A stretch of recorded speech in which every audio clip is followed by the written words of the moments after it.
And now, on this Friday, December 24th, 2010, Christmas Eve, it's the final day of holiday week for the fabulous Price is Right pricing game recap.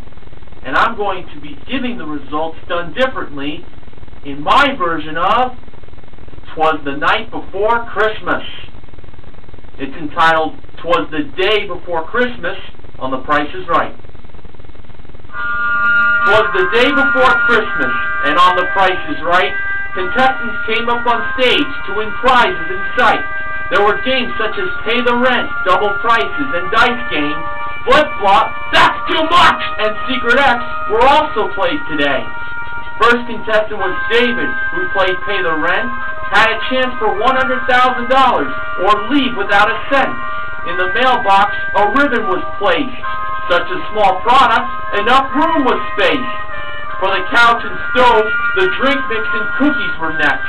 If given the option, the contestant could get help by text. Hopefully, in the TV and bathtub were Ziploc bags and Christmas cards. Hopefully, the decision wasn't made by help of retards. Last but not least, turtles were put in the safe. If it was worth $100,000, a smile would come on my face. The ribbons, priced at 79 cents, was worth $1,000. David went for $5,000 with the sound of the audience's collars. Drink mix was $7, plus cookies were $3.39. A total of $10.39 brought a bad feeling vibe. $5,000 was won, and $10,000 was on the next floor. He could walk away now or kiss the money out the door. Bravely, the contestant kept going in chances of his winnings to double. For this Price is Right fans, I knew this meant trouble. The Ziploc bags were $3.49 as we heard moans. Christmas cards were $4.99, bringing agony inside David's bones. A total of $8.48 was not enough to go on. The $5,000 was already gone. Turtles at $7.99 in the safe was at the end. A first pricing in loss had to have been Fenned. Joseph played double prices for a firepit seating group. Also added to the prize package was a new barbecue. He chose $7,684 as the high price instead of $6,997 as the low.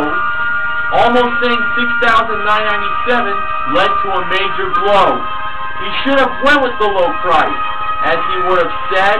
The reaction of seeing the actual retail price made him drop dead. Peggy played dice games for a brand new car. A Hyundai Genesis was the make, one that can go really far. The first number revealed was 2, and now the game had begun. She rolled 2 as the second number, but it didn't rerun. She said it was higher, as most people thought. Maybe the third number will have some luck brought. Another 2 appeared for the possible number 3. 2 was not the number, so what could it be? Peggy went higher again as she went with the odds. She rolled 1 as the fourth number, as many approved a nod. Even though it was not 1, we all knew it was higher. The last number was left as it turned into a fighter. 3 was rolled, and it turned out to be wrong. She said it was lower, making the odds really long. The second number was 4, as it was higher than a 2. The third number was 3, as the game continued to fluke. The fourth number was 3, just like the number before. Excitement for the last number began to pour. Peggy had a little bit of regret, although she was still alive. What was the last number, you ask? The answer was 5! Going against the odds was not the greatest thing. Any Price is Right fan can say she was a ding-ding. Next contestant was Carol, who played Flip-Flop. A pair of off-road vehicles is what made her jaw drop. $7,989 was wrong, as one of 3 options were a choice. Flip-flop or flip-flop, it all depends on the contestant's voice. Carol decided to flop, although she really didn't know. $7,998 felt like the way to go. A win was needed in the worst possible way. Flop was correct, and now things seem to be okay. Stephen played for a Dodge Challenger, a car that seemed to have a nice touch. The pricing game for him to play was, "That's too much!" He said the 3 words on the 6th price. $24,500 is what Stephen's friends suggested as advice. Manuela showed how much the Challenger cost. The 5th pricing game of the day avoided another loss. $23,990 is what the price was. A car win started to create a big buzz. Last but not least, Judy played Secret X. A trip to Athens would give her vacation rest. For her 1 free X, she placed on the bottom right.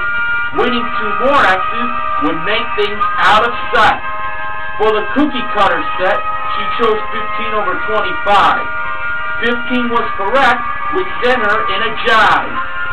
Her earned X was placed on the top left. Getting 1 more X would give her more heft. For the plate and mug set, she said it was $34. $22 was the other choice, as I felt it really wasn't more. $34 was right, as I couldn't believe my eyes. We now had a chance to have a show with wins and losses in ties.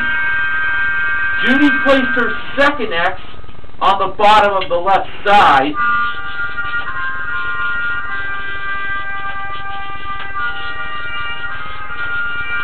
It was now time to see the Secret X away from its hide. The middle or the bottom is where it had to be. The top was a place we didn't want to see. Drew pressed the button for the exciting reveal. It was found on the bottom, much to everyone's appeal. 3 big wins occurred on Christmas Eve. Flip-flop, that's too much, and Secret X brought out that glee. The sponsor comes from Nestle Rich Milk Chocolate Hot Cocoa Mix. It's a cold winter drink that's easy to fix. The slogan for Nestle is, "Good food, good life." Merry Christmas to all, and to all, a good night.